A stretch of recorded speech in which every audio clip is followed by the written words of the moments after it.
When Claire took the job as night receptionist at the old Crestwood Hotel, she thought it would be an easy gig, to sit behind the desk, answer a few calls, and maybe polish the lobby once in a while. Quiet nights meant reading or catching up on her writing.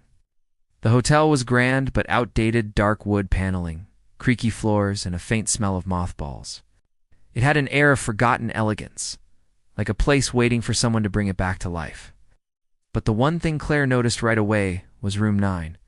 No one stayed there. It was locked tight, and the door was covered by a large, grim portrait of a stern-looking woman dressed in Victorian clothing. Curious, Claire asked the morning staff about it. "Oh, room 9's been closed off for decades," the morning receptionist said. "The last guest checked in, but never checked out. They say she vanished without a trace." A mystery to spice up her dull shifts. Claire smiled uneasily.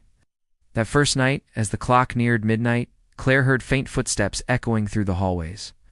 She checked the security cameras. Nothing. But then she heard it again, a soft humming, coming from the direction of room 9. Her heart pounding, she walked toward the door. The portrait seemed to watch her. Suddenly the humming stopped. The room was silent. She leaned in to peer beneath the portrait's bottom edge and noticed a faint outline of a door handle behind the painting.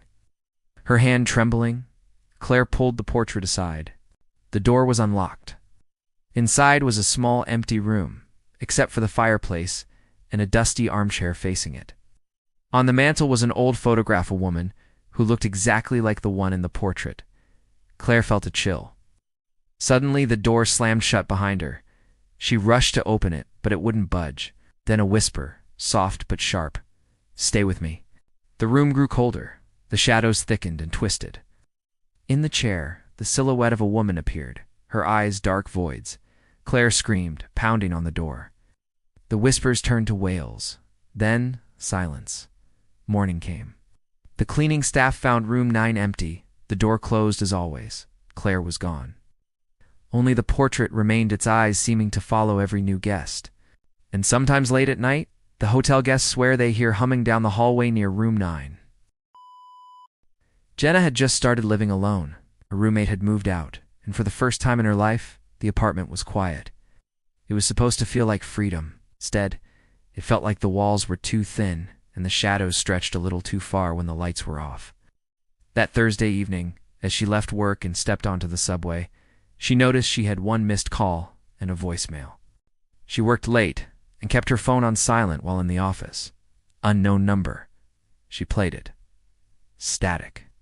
A soft hum, like someone was speaking underwater, or trying to copy a voice without understanding how people actually speak. Then, something else, barely audible.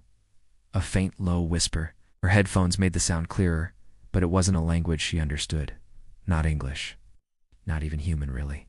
She deleted it, thinking it was a prank. Another voicemail. That night, as she drifted off to sleep, she heard her phone buzz again. This time there was no missed call. She sat up staring at the screen. One new voicemail right in her ear. She played it, the same static. But now, she heard something else beneath the distortion breathing. Reported it to her service provider.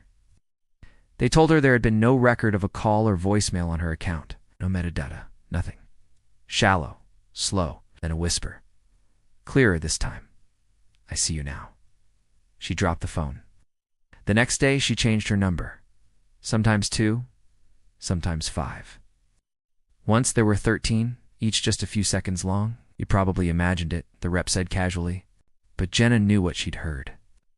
That night, her phone buzzed again. Voicemail this time. She didn't listen.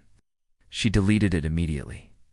But then, the messages started appearing on her voicemail list without her phone ever ringing. She made the mistake of playing one more. The voice was her own.